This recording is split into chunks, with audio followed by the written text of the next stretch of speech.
Dave, you're on Run Fizz. Ronnie B, you sound like $1 million. Thank you, my friend. I've noticed that a lot of people who find God late in life do so as a result of some tragedy, some loss, some personal failure. And I want to know if you or any of your listeners have ever heard of somebody who was leading a well-balanced, rewarding life and were comfortable in their own skin and then one day found God. Well, again, it's going, this whole thing of God coming back to, and it goes to play the part in mythology that is somehow this white-beard, older gentleman, blah, blah, blah. You probably wouldn't make that up on your own. You got released to that. Now, I will, without having any judgment at all, I have a spiritual feeling when I'm standing in front of the ocean or in the Rockies. I mean, that connectedness. Yeah. And I talk about this a lot of times and with music. You will feel connected. Now, does that make it a personal God? I don't think that you make the same leaps ahead, but you know that you are part of the universe. Yeah. And on some things, we are all connected, even the people that we fight with. And you can tap into that spiritual feeling of that. Now, does that mean that you can now suddenly ask for things or hope for things? I don't know about that, But I do think that there is a place for the spiritual life. Now, I don't need to personally follow a religion to have that. And I certainly don't have the religious upbringing that Fez has, where it was drummed and you go in and blah, blah, blah. And I couldn't sit around and quote the Bible with people. But I do realize that in most religions, the path that you're supposed to be on is somewhere where you feel some humility and awe, a feeling of awe in the miracle of existence. I feel like I already have that. I feel like I have a quema and, of course, appreciation. I get all three of those. I don't know whether I have to go around and give that a fucking name or try to figure out exactly how it works. This whole thing of people wanting to know how the universe works. Could you rebuild a fucking airplane engine? No. Could you fucking fix a refrigerator? No.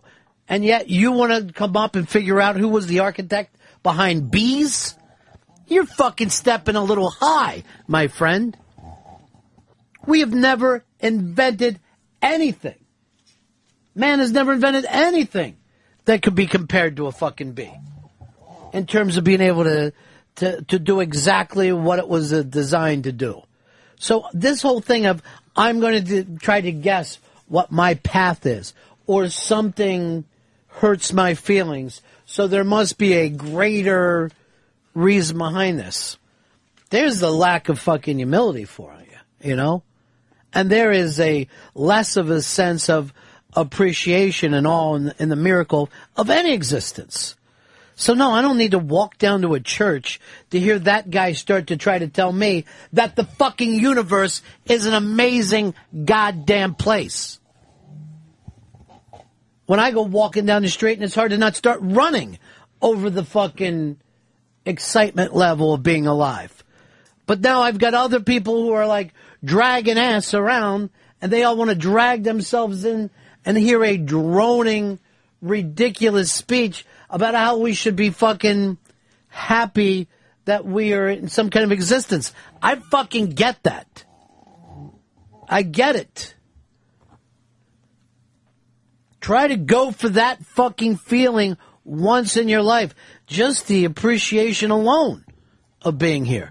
But now you think you can one-up this thing and try to figure out whatever force of nature came up with fucking gravity? What am I going to have? A one-on-one fucking conversation with that person? It's crazy. So the Milky Way.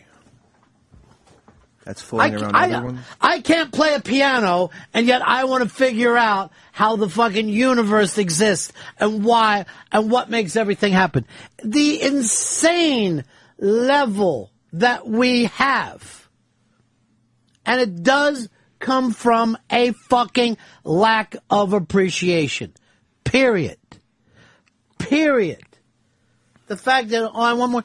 You're not appreciative that you got anything.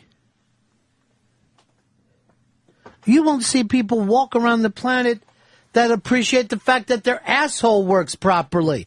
And believe me, if your asshole didn't work properly today, you wouldn't be thinking of another fucking thing.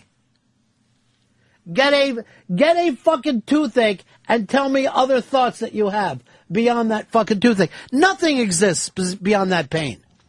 And now we want to sit around and fucking figure out what it's all about. Jesus. Insane. The ego of fucking human beings. I'll tell you, one thing that I do admire about dogs is they don't fucking sit around and wonder how things work. Oh, no. And they definitely are appreciative. Well, they enjoy lots of things. And they'll go on a fucking adventure. They will go on an adventure. Path. Get off the path from Roosevelt Island to work. Get off that fucking path. Your path is too well worn, Fezzy. Get off that thing. See the world a little bit. Party. Appreciate.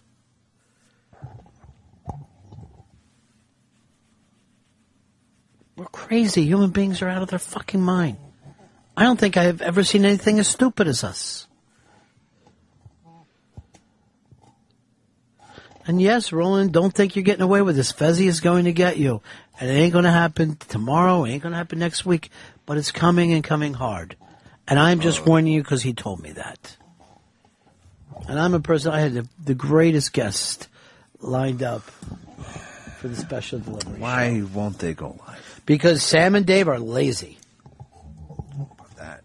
They are lazy, and that's why they're not going to be here Saturday night. They're lazy people.